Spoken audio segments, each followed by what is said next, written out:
listening to On the Couch with Carly. Carly's couch is a safe space to talk.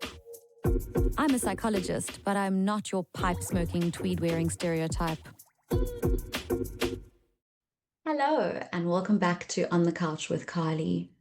Today, I'm on my own again, and I wanted to talk about a book that I probably have mentioned multiple times before, but I feel like I want to do an entire episode on, because every time I return to it and I look at the pages that I've marked or highlighted or the things that I think about when I go back to it, inspire me again as if I've just read it for the first time. And so I thought for fun, we would go through it together and I would highlight some of the things that I think are incredible in this book. So bear with me because you're going to hear some pages turning because this is the book and I am actually a reader of hard copy books. I don't do e-reading. I love paging through books, particularly nonfiction books. I love to underline, I love to make notes, so you will be hearing the turning of pages and me looking for things because that's how it is. So Matrescence by Lucy Jones was written originally in 2023. I think it was published in 2024, if I'm not mistaken. I read it last year. And even though I do love the field of psychology and I love self-help books, I'm a pop psychology girl, if you will, I often struggle to get through nonfiction books. It's not something, especially densely written, well-researched books. I don't know, I guess I'm kind of, my brain's been warped by Instagram or something, and I just get bored if it's not really kind of punchy and interesting. So I read this book in my December holidays, and usually when I'm on holiday, I try to read the lightest novel I can find that's just like page turner, something that I can just like escape to. And instead I read this book and I read it as if it was a page turner novel. It was so exciting and thrilling and just relatable on every possible level. And I just poured it out. I just drank it up. It was so divine to get into this book. So I actually should read it again because I think I loved it so much. I should just actually read it again and try and distill all the information. Maybe I'll do that. But just to say, this is the book I wish someone had told me to read before I had a baby for the first time. And so it's now something that I mention at all of the antenatal classes that I teach. I always show this book and I say to moms and dads, this is the book you need to read. Because the concept of matrescence is still not understood. It is not part of our lexicon. It's not part of the discourse around motherhood or around parenting or around childbirth. And it really, really should be. So when I was a first-time mom around 7 years ago, I had no idea to expect that the process of becoming a mother, the experience of becoming a mother, was not just something that organically happened to you from one day to the next after you had a baby. I don't think I knew that there was not going to be continuity of self. Like the person that I am today while I'm pregnant with my firstborn baby, you imagine, I think you have this fantasy that in a few months' time when you're holding your baby, you're going to be you. You're going to feel like you're going to think like you're going to be in the world like you. This you, is going to have a baby. So it's you plus baby. And that is not the equation that actually makes sense. That's actually not the experience. And I did not know that. And so not knowing that meant it was a shock. It was a shock. It took me by surprise. And I think because of who I am, I don't think every personality is like this, but I think that because of who I am, because I didn't know to expect it, I was very taken aback, bewildered, and I felt really dumb. I felt really ill prepared, and I don't like being ill prepared. I'm the kind of person that wants to know everything before I've even got to it, right? I want to like know what the end of the journey is before I've even started the journey. And I want to master it before I've even tried it. You know, that kind of personality. So it was really hard to reckon with the fact that I felt so ill-equipped and that I was not myself. So I was trying to handle this new thing, not being myself. And matrescence is a word that was coined in the 70s by a social anthropologist. I did learn about the word matrescence after I had my first baby, and that was through the psychiatrist Alexandra Sacks. She's an American psychiatrist, and she's written a lot about matrescence and done a lot to bring it into the discourse, the modern day discourse around motherhood. She's got a podcast called the Motherhood Sessions, which is amazing. And I remember particularly speaking about how she spoke about how women would unravel. And I think that word can be so triggering, right? Like the idea of psychologically unraveling feels very dangerous, feels really like that's not what we want for people. We don't want people to unravel. But I think that unraveling in the way Lucy Jones describes it, I get it now. I get it now. So, Lucy Jones, who's an ecological journalist by trade, she's perfectly positioned to write about matrescence because she draws her knowledge of the natural world and speaks to other living organisms that other living organisms that go through metamorphoses, transformations, right? Metamorphoses. And I mean, when you think about what animals you know that go through metamorphoses, one of the things that comes to mind, obviously, is the most common ideas of the caterpillar to the butterfly.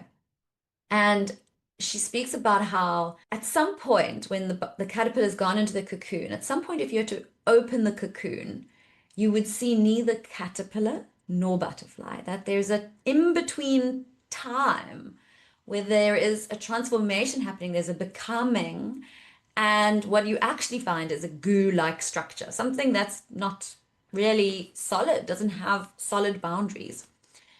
And I think that what clarified for me in that was this idea that the unraveling that Alexandra Sacks spoke about, it isn't necessarily psychological desolation. I think it can feel like that. Because if we don't know that the butterfly is going to emerge, right? If we don't know that there's another stage to it, there's a stage where something comes together and solidifies, and there will be a new version. There will be a stronger, more capable, more expansive, more, I don't know, like whole version that will appear. I think if we don't recognize that as part of the process, and we just cut it at the place, we take a dissection of that moment when there's the unraveling, I think you will see something that looks really disturbing, maybe. And so I really try to, I guess, warn parents, but it's more about, I suppose my dream, my wish is to offer support and to encourage support and to encourage mothers to know they need support and to encourage fathers or partners to know they need to offer a lot of support, because we know that there's a process, and if we know that in the middle of that process there might be a lot of vulnerability, right? Where there isn't a very sturdy sense of self. And there is so much mushy stuff happening that's kind of floating around. Then we need to be held more. We need to have less pressure on us. We need to go gentle on ourselves. We need others to go gentle on us. We need others to excuse things that they wouldn't normally excuse. We need others to make peace with and accept and love, really. Take care of us and the gooey parts of us, right? The parts that haven't yet quite solidified. I really love the book Matrescence because it allows you to have insight into this process. It allows others to get a handbook on what this process entails. What are all the things that are swirling around inside of us while we ourselves are adapting and growing and changing so dramatically?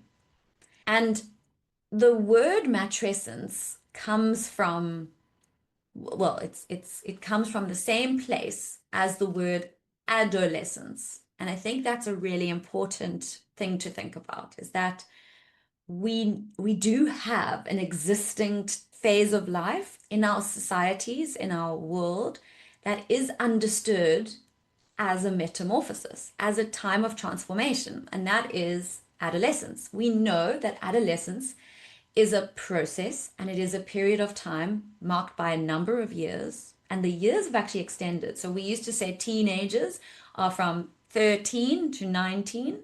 Now we talk about late adolescence going until 24. So we really have expanded that to be a almost 15-year process, right? Which is a long time. And we say this is the time where individuals learn and develop into adulthood. So they go from being children to adults, and in between, they are adolescents. And in that time, we already have an understanding of what that looks like on the outside or from the outside, right? So, for example, if I went to someone's house and their teenager was there and their teenager screamed at them and slammed the door and, behaved badly, they would look at us and say, teenagers, am I right? And we would have that shared understanding that we know that behavior is due to this absolute turmoil inside of that person. And lately, I would say in the last 10 years, there's been amazing books written. If you are interested, there's a wonderful book written by, I think his name's Daniel Siegel, but I could be wrong, called Brainstorm, which is all about the neurological experience of adolescence, that our brains are so plastic at that time of life, that we are developing so rapidly and changing so rapidly, and our neurochemicals are changing so dramatically. And so the brain is actually having a huge experience. It's growing, it's expanding, it's learning, it's trying new things, it's adapting, it's losing ideas, right? It's like pruning. It's saying, no, we're not that, I'm not that, trying to work out. So much going on. And so we know that that often then looks like a person who is adopting new ideas of self, trying on different identities, working out who they are by deciding they're not, you know, I'm not this, I'm not that, I'm not this, and rebelling against what they feel is not true to them, and adopting things that they feel do speak to who they are. Teenagers go through phases where they decide, no, this is who they are, no, that's who they are. This peer group decides my identity. That music decides my identity. This art form decides my identity. And it's all experimental. No one expects a teenager who's, dyed their hair dark black and is wearing, dark makeup and going through their emo phase. No one really expects that teenager to stay in that identity forever. Maybe they will, but we kind of already know that it's a time of experimentation and a time of change and a time of emotional volatility. So mood swings are common for adolescents. We also know that because there's a massive change in hormonal levels, there's a big experience of mood variability. And the same goes for the fact that so many physiological changes are happening to the person. So because they're having their sex organs change, it's I'm trying to think what the right word is, but it's the second sexual, oh gosh, I can't think of that term, but when the sexual characteristics come into play. So, pubic hair, breast budding, testicles dropping, penis enlarging, hairy armpits, all that sort of thing is happening. I mean, just think about what that's like for your body to sort of suddenly change and for you to have to adapt to being, to looking different, to feeling different in your body, for your, the hormones change the way you smell, it changes the way you pick up weight.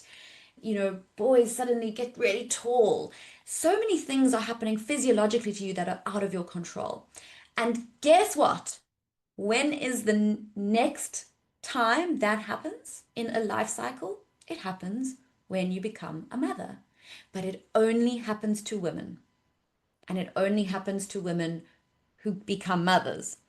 So we know societally, we know that what we see because of the patriarchy, that anything that happens only to women hasn't been studied as much, that there just isn't as much science on it, there just isn't as much treatment for it, and there isn't as much knowledge about it. So this is why this is my soapbox, this was my political rant, is that women have been under-researched, understudied, and one of the things we need people to be understanding about what happens to women's bodies in particular is that we go through matrescence, and it is the exact same level of physiological change as what happens in adolescence. It might even be more, particularly in terms of hormonal shifts. But the most important thing for you to think about is if we thought about matrescence like we did about adolescence, so if we had that same level of understanding, that same level of appreciation, and that same level of compassion for mothers who are going through matrescence, how would our society be different? How would we be talking to mothers who were pregnant? How would we be treating mothers with newborn babies? And that is really something that I don't think I will ever stop ranting about until the day I die. That is going to be something I will want to change the way the world thinks about until the end of my life. Because unless it radically changes, that is what we need to be doing differently. Because what I remember from being pregnant the first time, and things have changed a little bit since then, I remember being asked about my choices. So I remember being told that what's really important is that I know whether I want to have, what kind of birth I want to have, right? Do I want to have a natural birth? Do I want to have a cesarean? Do I want to go to hospital? Do I want to be at home? And that no matter what I chose, there would be some sort of expected answer, that it was not tell me what you're feeling, tell me what's important to you, to a degree, but it was also, there was this background of, so you're doing that? Oh, that's not what we would do. So sewn into that is this feeling of you better get it right. This is not just, you know, any old experience. This is an experience you better get right. This is an important experience. So I remember feeling that that was really important, that I needed to get it right. I needed to make the right choices. I needed to know what the right choices were. I needed to do all my research. I needed to be very familiar with everything that could be known, right? So I need to have knowledge. And that was going to be the importance of my role was being the knower and the decider of things. And then I remember when baby was born, this feeling of like, right, you've done your job, off you go. You can just scoot over because we're actually here for the baby. You're unimportant. We just want to see the baby. The baby is the most important thing to us. We want to know how healthy the baby is. That's what the doctors and nurses are only interested in. We want to make sure that you are feeding the baby enough so that the baby can be okay. How are you doing? If you're not doing it well enough, you better know that you better get better at it, right? Like all this pressure, all this sort of performance stuff, like you got to do it right. And very little questions about like, how are you feeling? What does it feel like to be a mom? What has changed for you? What are the thoughts in your head? What is going through your mind most days?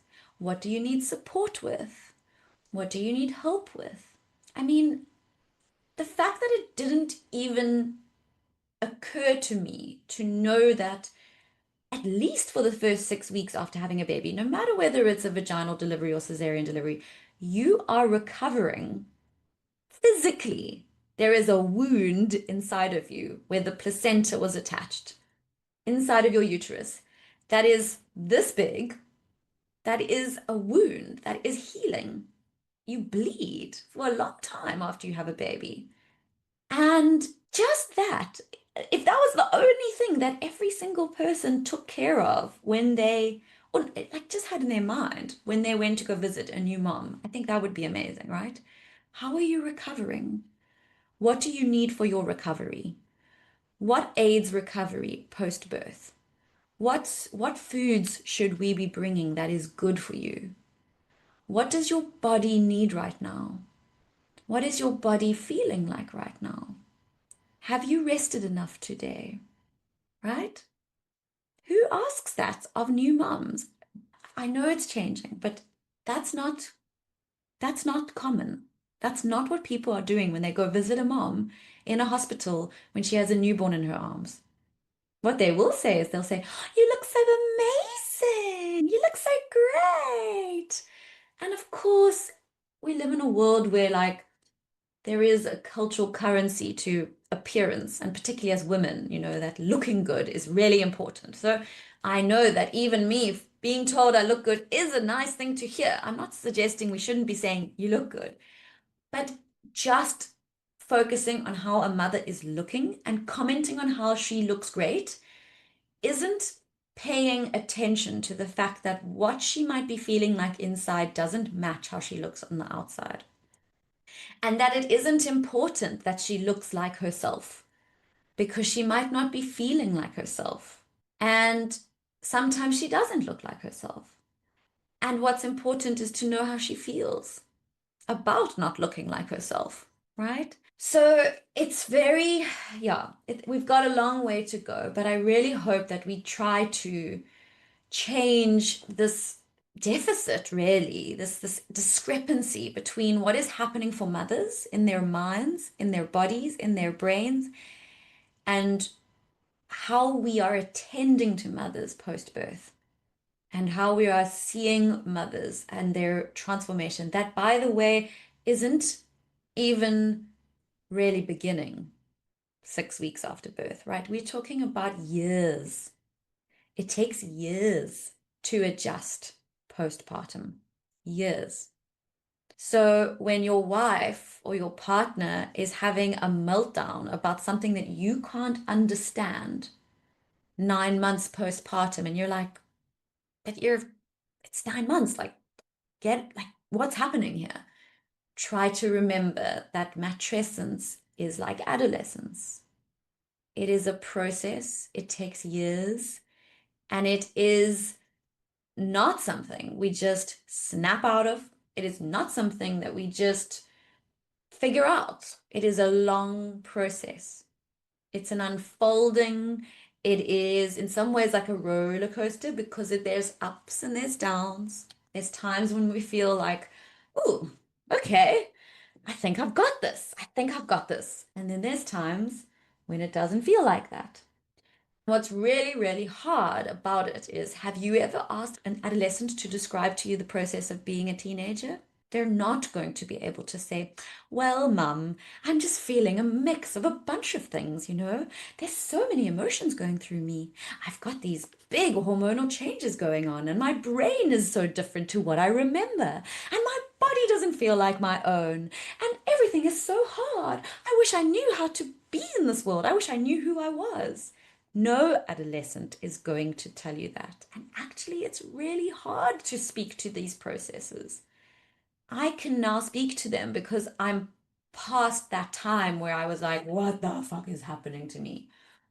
And I work with so many people that tell me about their experiences. So I've collated so many data points on this that I can really speak to this experience now. I've read this book and I can tell you it is clearer to me than ever, but it doesn't mean that I know intimately the experience of what it's like for you, because what you experience is individual.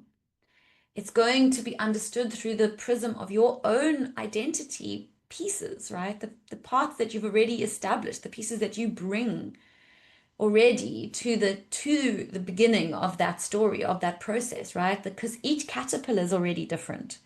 Each caterpillar has lived a different life.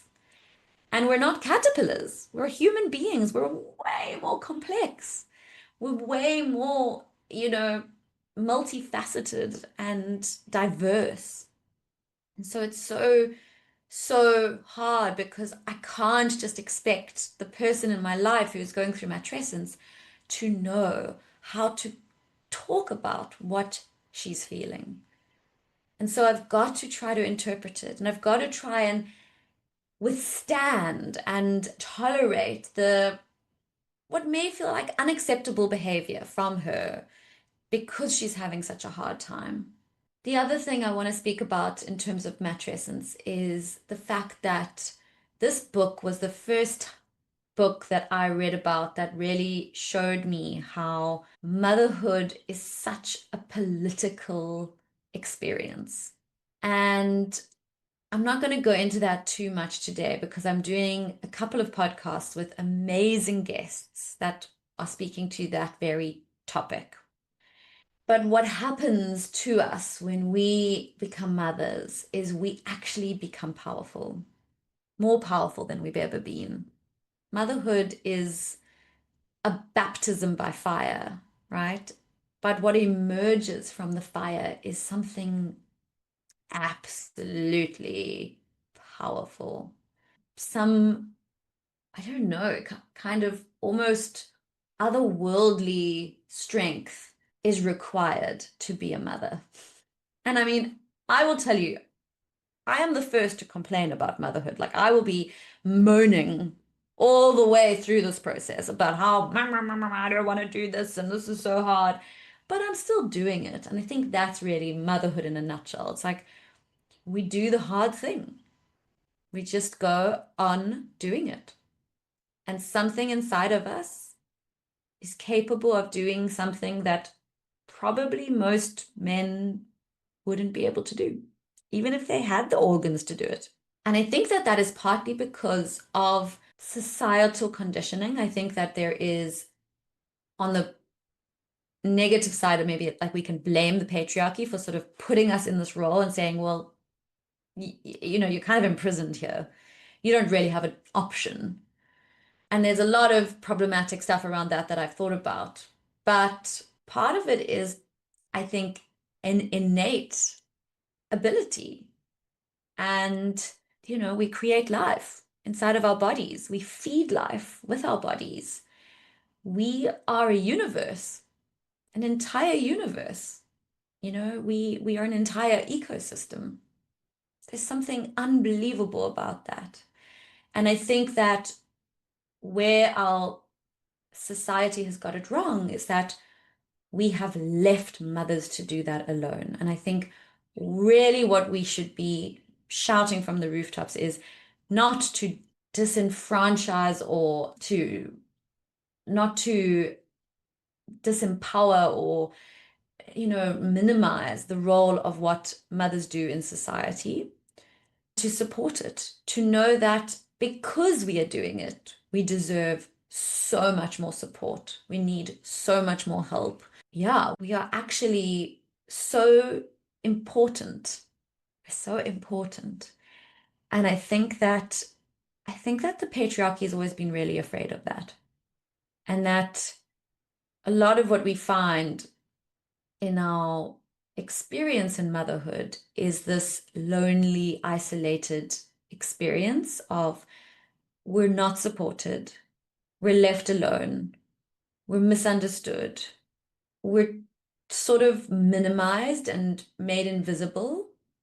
And I think that that is all actually on purpose.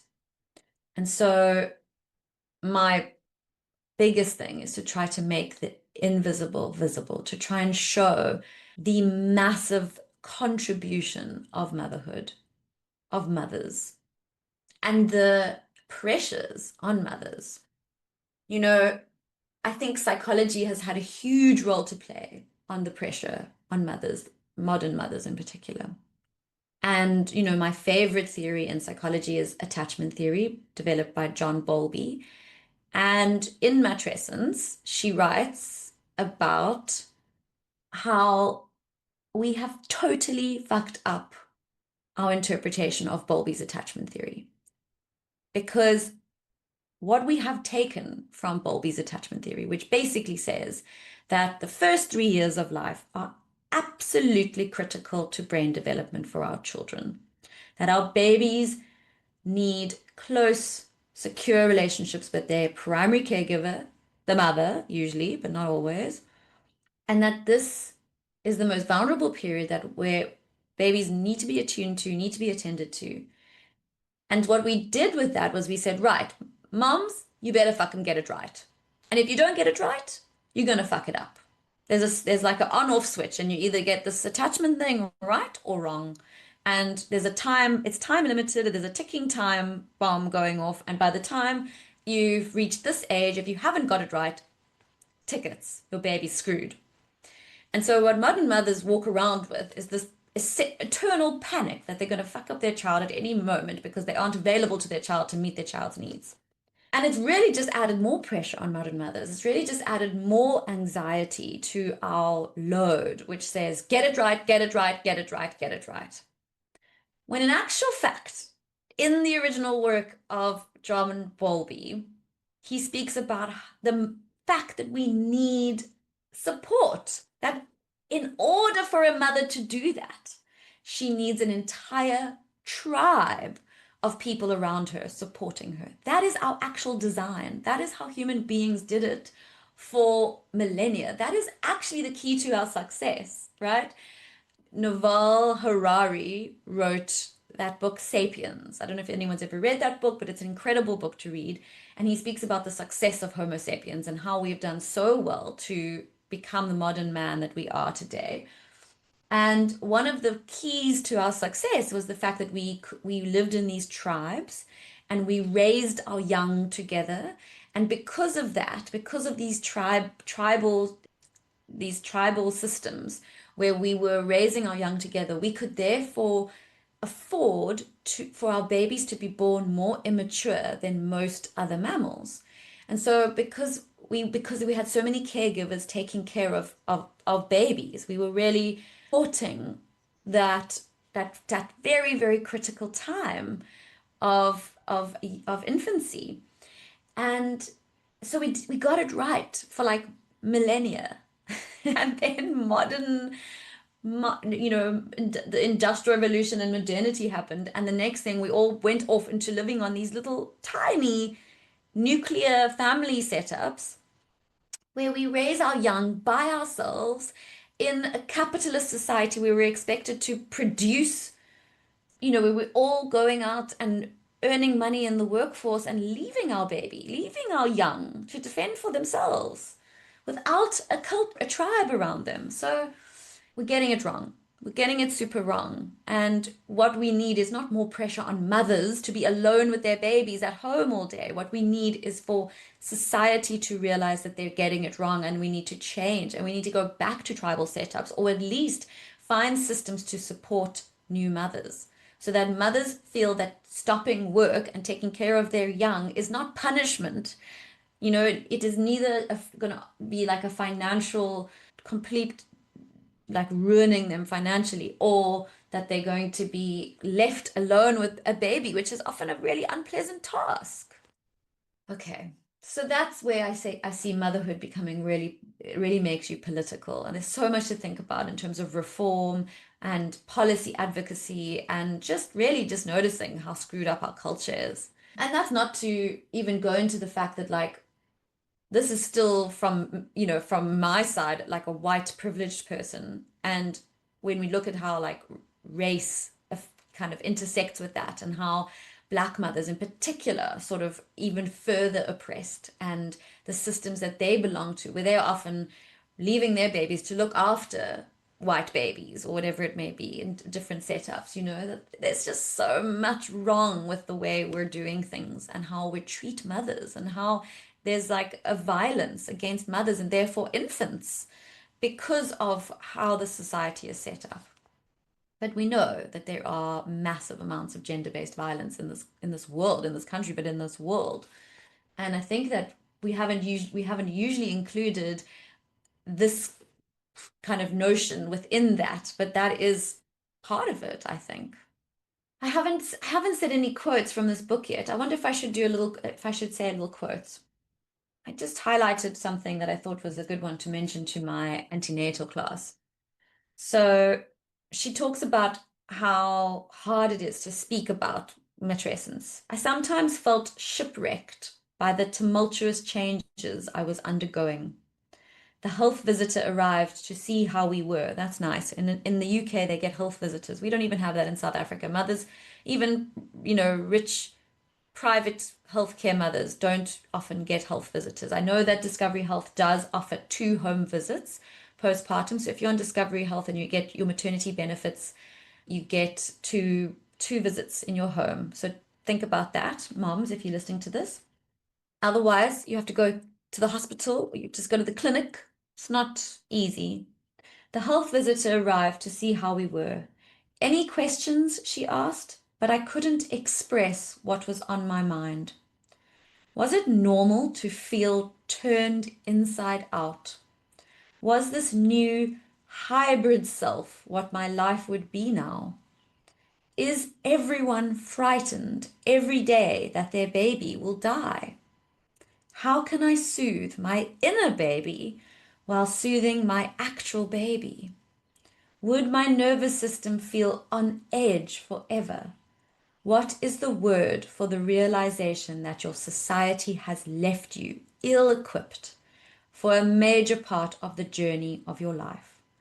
When a mother cries, is it also developmental? She's so brilliant. I love Lucy Jones. One more thing I want to add here. Something that I found so interesting after reading her book is where she speaks about the idea of existential anxiety. So she actually had an anxiety, perinatal mood and anxiety disorder, PMAD for short. That's what the phrase is now.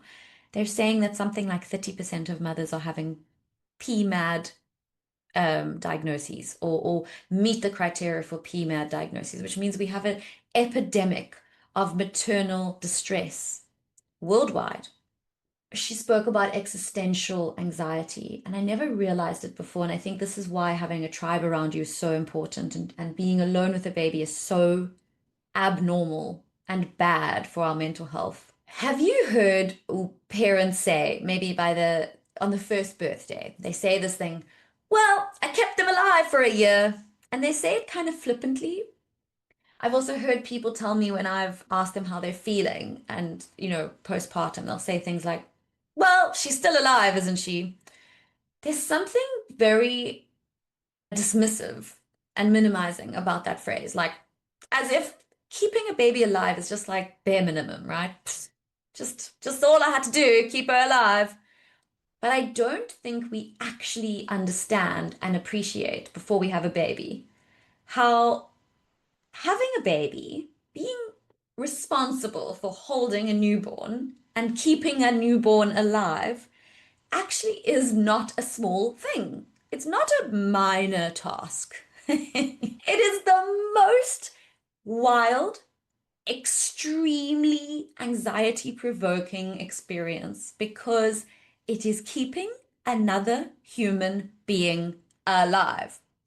I've mentioned this before when I spoke about pregnancy anxiety in the first trimester. I've spoken about how so many women feel a lot of anxiety in the first 3 months post in their pregnancy, the first trimester of pregnancy. Part of that is because you're feeling nauseous and you're feeling awful, but part of that is also because you're being told the whole time that you can't eat this and you can't do that and you better be careful because there's a ticking time bomb inside your uterus. Your baby might die. I think it's 1 in 4 pregnancies result in miscarriage. We are responsible for keeping a baby alive, and it is not a small or minor task. It is a massive thing psychologically, and it floods our brains, and our brains are designed in that period after birth to be particularly conscious of our baby's well-being, our baby's noises, our baby's everything. We become preoccupied. It's called primary maternal preoccupation. It is a natural, developmentally appropriate phenomenon. And what it means really is that your brain knows that you are responsible for this baby. And you become connected to this baby in a way that is like a psychological umbilical cord. You feel like you need proximity with your baby. When your baby is not near you, you think about your baby, you worry about your baby, you wonder about your baby. And when your baby is near you, you obsess over your baby. You look at your baby constantly, you're watching all the time. It's very exhausting to be so hyper focused on another individual's micro expressions and movements. You kind of can sense the baby wherever the baby is in the room. If you close your eyes, you actually see the baby in your mind's eye. It's so fascinating. There's such a thing as like hearing phantom cries in the shower because our brains are so attuned to our baby that when we are in a shower where there's white noise, where we know we can't hear the baby, we imagine we're hearing the baby as a preventative measure so that we don't leave our babies behind. That is how incredibly sort of adaptive our brains are to this time in our lives.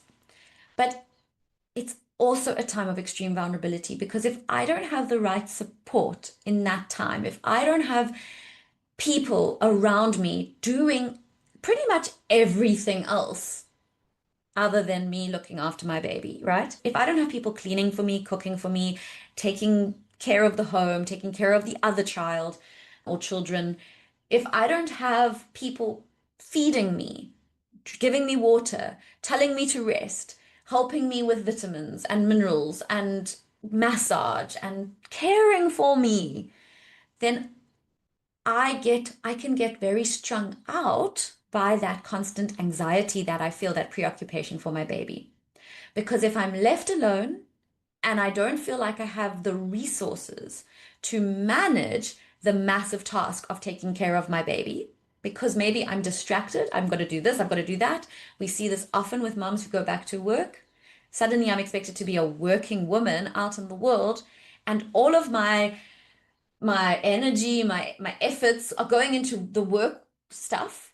I don't have the same amount of energy and capacity for taking care of my baby, for attending to my baby's needs. I start to realize that, and that enormous energy that is required to take care of a baby is depleted. And that's often a precursor for an anxiety disorder because I can feel that this thing that I'm supposed to do, which is the most important thing in the world, which is keeping this baby alive, is actually very important and feels like I don't have the resources to do it. It feels like the capacity is less than the task at hand. And that is very scary. It's very anxiety provoking. So I'm all about noticing and naming that existential angst, saying to yourself over and over again, of course I'm worried, of course it's normal, of course that's why I'm thinking about that. It's because my brain is adapting to this role, and that is what my role is requiring of me. I am required to take special care of this baby, and it requires effort. It's not something I can just do with my eyes closed. There might be times when I can do it easily. There might be. But that doesn't mean that it will be a constant. There'll be ups and downs. Sometimes I'll feel like I'm nailing it and it's easy and I got this, and sometimes it won't feel like that. And so I need support. I need help. I need other people around me to shoulder that burden, to talk to me about the burden, to share it with me, to show me that they know that it's a big burden that I'm taking on, to acknowledge and appreciate this thing that I'm doing with my brain, with my whole body. It's so, so important. I think that there's probably a few other things I would like to mention about matrescence that I haven't yet mentioned, and I'm just concerned that this episode is going to go on too long. Perhaps I'll do a follow-up episode where I bring up all the other topics that I haven't discussed today. I hope you've enjoyed it, and please drop me a mail or message me on Instagram or comment on this. I would love to hear your thoughts. And please go read Matrescence by Lucy Jones. Take care. Thank you so much for listening to On the Couch with Carly. If something in this episode resonated with you or made you feel less alone, that means the world to me. You can find us on Apple Podcasts, Spotify, and now in video format on YouTube. For exclusive content and resources, visit our website at onthecouchwithcarly.com. If you enjoyed today's conversation, please consider leaving a rating or review. It really does help others discover our safe space for authentic conversation. Until next time, please take good care of yourself. I can't wait to be back on the couch with you again.